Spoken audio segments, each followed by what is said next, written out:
Back when I was in college, I had one of those stressful weeks, where you had all the tests and all the papers and everything else due. And I got to the end of the week, got through everything, and it went fine, but just tired and a little bit loopy. I was hanging out in a buddy of mine's room, and we were just kibitzing and nothing really going on. And he looks at the clock at one point and says, "Jack Van Impe is on." And I'm like, who or what is Jack Van Impe? He's like, "You got to watch this." And he turns on the TV, and it's this televangelist, and he's got this helmet of hair. And it is this perfectly shellacked hair, so he could stand in the middle of a Category 5 hurricane and not a strand would move. And he's behind this big, impressive desk, and his wife is right next to him, and she also has very nice hair, but not quite as big as his. And I'm just like, what is this? And then at this point, this guy goes on this long tear about how the book of Revelation talks about these 13 stars, and the 13 stars are on the European Union flag, and the European Union is headquartered in Rome, just like like what it talks about in the book of Revelation. And he goes on about how this is the end. And at that point, my brain broke, because I just could not process this. And I ended up, after watching 20 minutes of this, just sitting on the floor giggling, because I simply could not process it. And I tell you that because that's how a lot of us look at the book of Revelation. We end up falling into one or two traps. We end up trying to create this checklist and mashing current events in, or we end up putting in this place of we're just going to ignore it. It's scary and strange and weird, so we're just going to I don't want to deal with it. And neither of those is really helpful. So what I want to do today is I want to take a look at some questions that any reasonable believer, or for that matter, any reasonable non-believer, might ask about these topics. And so I want to deal with, when is this all going to happen? I want to talk about, what is the deal with the Antichrist? And then finally, what does the end look like? Now, I know that's a lot to cover, but don't worry. We will have you out of here before the Aaron Rodgers retirement press conference. So it's funny, after 8:30, people were telling me, "I'm just ready for him to retire." And I'm like, as a Vikings fan, I am so ready for him to retire. But anyway, for those of you not ready, we have the prayer candles in the back. You can light a candle for that. So anyway, back to work.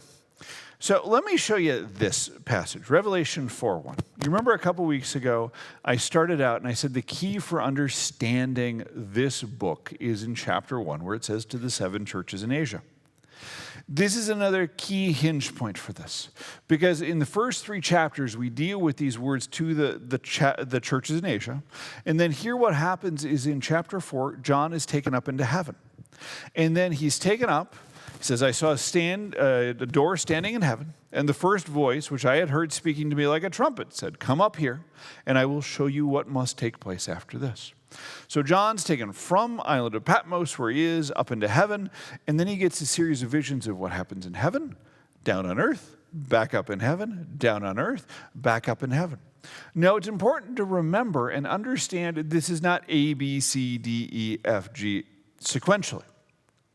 It is spiraling forward. He's up in heaven, he sees stuff on earth, and then you see things slightly out of order in time. You need to understand that the time is not linear in the way this is presented, because you see things like the angels pouring out wrath upon the earth, and all the grass is burned up. And then a couple of chapters later, something else happens, and a quarter of the grass on the earth is burned up. And it's like, well, wait a minute. Wasn't all the grass burned up 2 chapters ago? Well, yeah, but the time isn't progressing in a way that we're used to. That's one of the reasons is when people try and mash this into a checklist of stuff that is happening in order, that's where you get in a really weird place, and then you end up with this checklist of stuff. I'm going to tell you 2 things that we know and one thing that I think about the end. The first is we don't know when it's going to happen. Jesus says this repeatedly. Nobody knows the date. Nobody knows the time. It's going to happen when the Father says it's going to happen. You all know why that is. You know it on a gut level. If God says it's going to happen October 25th, 2027, when would we get ready? The day before. Okay? Come on. We all know this. We don't get stuff done till the deadline. We don't get that project done for work till the day before. You don't file your taxes till April 14th. Okay? I wouldn't say which service, but I saw everybody looking at their spouse at one of the other services when I said that, because we all know it's true. We wait until the last minute. And so the constant theme you see Jesus say is keep alert, stay awake, keep doing these things. Otherwise you'll fall asleep and you'll miss it. And if Jesus had said it's going to be on this date, we all would have just waited until the day before, and the gospel never would have shared, and neighbors never would have been loved, and the kingdom would be very small. Now, the other thing that we know is Jesus says this fascinating thing in Matthew 24. He says, look, he talks about the end times. He says, all these things are going to happen. He says, and it's not going to happen until every nation has heard about me. It's a really interesting statement, because what it is it's him giving this grace, saying that everybody has to hear. Now, some ambiguity in the text. Is that every nation, every people group, every tribe? What? We don't know. But again, we're not keeping a checklist. The greater truth is he wants everybody to hear his message. He wants everybody to be saved. Now, it's interesting. I hear this on a semi-regular basis from my uber spiritual Christian friends. And they say, I really want Jesus to come back now. I want for this world to end. I want this stuff to be gone away. And usually it's when they're really disgusted or upset or going through a personal time of crisis, when they're just frustrated with everything and they don't want to deal with it anymore. And they say, I want Jesus to come back now. And I understand that temptation to say, we don't want this to happen anymore. We don't want to deal with this stuff anymore. But what Jesus is saying, he's saying, no. We want a bigger party at the end. We want more people at the feast. We want more people to be saved. And so what Jesus is laying out when he says every nation has to hear is he says, I want you all to be there. And it's to give us more time, to give us more hope, and to share that hope with the people we love and the people we know. Now, let me tell you one thing I think. This is not something to put money down, but it's something to think about.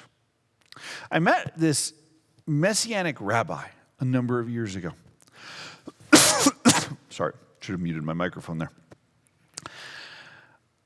I met this Messianic rabbi a number of years ago. And if you're not familiar with the Messianic Jews, they are fascinating people. They are Jews culturally and every other way. So they keep kosher, they keep all the traditions that way. But then they believe Jesus is the Messiah. So they're Christians too. And they know their Bible better than anybody I have ever met. And they have this interesting and fascinating perspective on the Old Testament. So I was talking to one of them one time, and he explained to me, he said, Jesus does all these miracles, and the big miracles are usually connected with different feasts. So for instance, Passover, Jesus celebrates the Passover meal with his disciples, and then the next day he dies on the cross for our sins. That's just the most obvious one. There's others too. And this rabbi said, you know, when we deal with end time stuff and Jesus coming back stuff, Jesus talks a lot about trumpets. Isn't it logical he would return at the Feast of Trumpets, which is in the spring every year? I thought, it's really interesting, because he pointed out, Jesus says, watch the seasons, not the years. He says you'll know and you'll watch, but you won't know the year. Now, he did point out that, the Feast of Trumpets happens in the spring, but we've lost the original Mosaic calendar. So we don't know when in the spring it is. So if I had to bet, I'd say it's going to happen in spring, but I wouldn't put a lot of money down on it. But the larger point is that we want to keep watch, and we want to keep sharing the news because we don't know when it's going to happen. So let's talk about the Antichrist for a minute. This is one of those things that gets thrown around a lot. And I feel like when I was growing up, I heard more about this whole 666, number of the beast. I felt like it was more a part of the pop culture than it is now. But still, you'll hear the occasional pieces of it. Is my microphone still on? Do I have a loose cord in here? Oh, okay. Here, let me do this. Let's just switch to this. All right. Where's it? Oh, yeah. But anyway, so we have this phrase here in Revelation 13 where John writes this. This calls for wisdom. This is the one whose understanding calculates the number on the beast for the number of a man, and his number is 666. What's going on here? What God is telling us is this incarnation of evil is going to look like this person. And using this number, we know it's Nero. Let me explain. You know that thing we all do as kids where you play with the numbers, or you take each letter and you say A equals 1, B equals 2, C equals 3, so on and so forth? The Romans loved to do that. We have lots of records with Roman literature, Roman graffiti, Roman letters, where they would write things like, I love my lady, and her number is 8675309. It was part... I was kind of curious who was going to get that joke. But it was part of the culture. And so you'd see it all the time. And so Nero was 666. And it's interesting because there are some scribal variants, some places where the scribes wrote something a little different in some of the copies of this book, where it says 646, because you could spell Nero's name a different way. Now, what's going on is God's not saying Nero is the Antichrist. He's saying he's going to be like Nero. The Antichrist is somebody who's going to seek to destroy Christianity and destroy Christians. Remember that this was written to these churches that were being persecuted by Nero and others. And so this cultural memory is here. And what I want to point out to you and what we need to know and need to understand is there is a difference between the Antichrist and people who are anti-Christ. Antichrist, singular, person who is the incarnation of evil. Person anti-Christ, plural. People who are opposed to Christians, opposed to Christianity, opposed to Jesus himself. And we get this language of antichrists, plural, in 1st and 2nd John. And we need to understand that there are people who are opposed to Christianity and opposed to Jesus, and we're called to love them. Think about the Apostle Paul, the guy who wrote a third of the New Testament, Romans, Ephesians, Galatians, all this stuff. And he was as anti-Christ as anybody to begin with. He was there persecuting Christians until he meets Jesus on the road to Damascus. I have known people like this all my life. The guy I was telling you about in the beginning of the story, he was as atheist as the day was long. But he was that friendly kind of atheist who you'd love to just sit a beer with and argue about religion because it was fun. And it was all in good spirits. And it was just entertaining. And we are called to bless those people and love those people. Part of the problem with our culture is we think everything is an invitation to a fight. And we get to say, oh, they're opposed to what I believe. I must destroy them. No. We're called to love them. What does Jesus say? Love your enemies. We want to come back to that. We want to come back to that always. And so, one more piece of this. What's it going to be like? In Revelation 16, it says here, they, meaning all the forces of evil and the Antichrist and the beast and everything else, assembled at a place that in Hebrew is called Armageddon. I actually got to go there in 2017. And when we do an Israel trip here at some point, we will go to this place too. It's called Megiddo. It's a different word, different translation, but it's this place. And it's up in northern Israel. And what happens is there is this valley between the mountains, and it forms the invasion route for northern Israel. And so countless battles were fought there. Literally, from the time of the Egyptians to the time of World War I, there have been battles fought there. And when the people of Israel, the people familiar with the Old Testament, would have read this, they would have known exactly what it meant. Because it was this place where these battles were fought.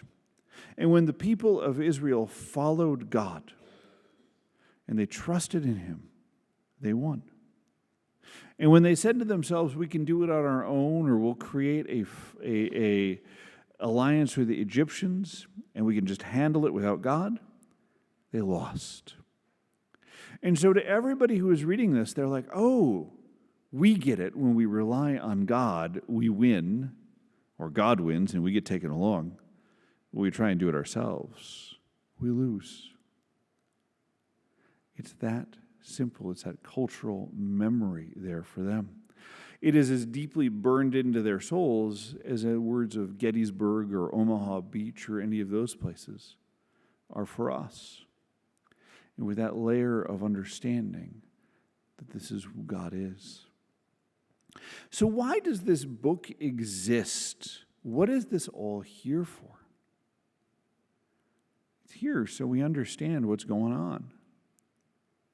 Back before our oldest was born, which some days feels like about 3 weeks ago and some days feels about 5 decades ago, we went to this class at the hospital. And it was the class for expectant parents, and it wasn't so much a birthing class as here's just what you need to know about this whole process. So if this happens, call the doctor. If this happens, don't worry. If this happens, call the ambulance. And once you get to the hospital, X, Y, and Z are all going to happen. And don't worry about what you see in the movies. Don't worry about what you see in TV. That's just TV and movies. And it was really fascinating. And it was really interesting and really helpful. And at one point, I said to the nurse who was conducting the class, she had been walking us through these various scary scenarios. And I said, how often do these things actually happen? And she said, well, I've been a nurse for like 23 years. And I think I've seen one of these once or none of these. It was like very, very tiny. And I'm like, oh, good, I feel better now. And that's what's going on here. Is God is walking us through this so you don't have to worry about it. You don't have to be scared. It's you hang on to Jesus. Let me show you the passage that we just had read for us a few minutes ago. This is my favorite passage out of Revelation. John sees this, and I looked, and behold, the great multitude nobody could number, from every nation, all tribes and peoples and languages, standing before the throne and before the Lamb, clothed in white robes. This is the vision of the future for us in heaven together. In this place, no more sorrow, no more tears, place of hope, and eternally seeing God face to face. This is what John wants us to understand out of Revelation, out of the end times. That through all the trials and the tribulations, all the pain, all the suffering, that we have this sure and certain hope in Jesus. And that no matter what comes, no matter what sorrows we face, no matter what trials we face, that this is the eventual hope for us.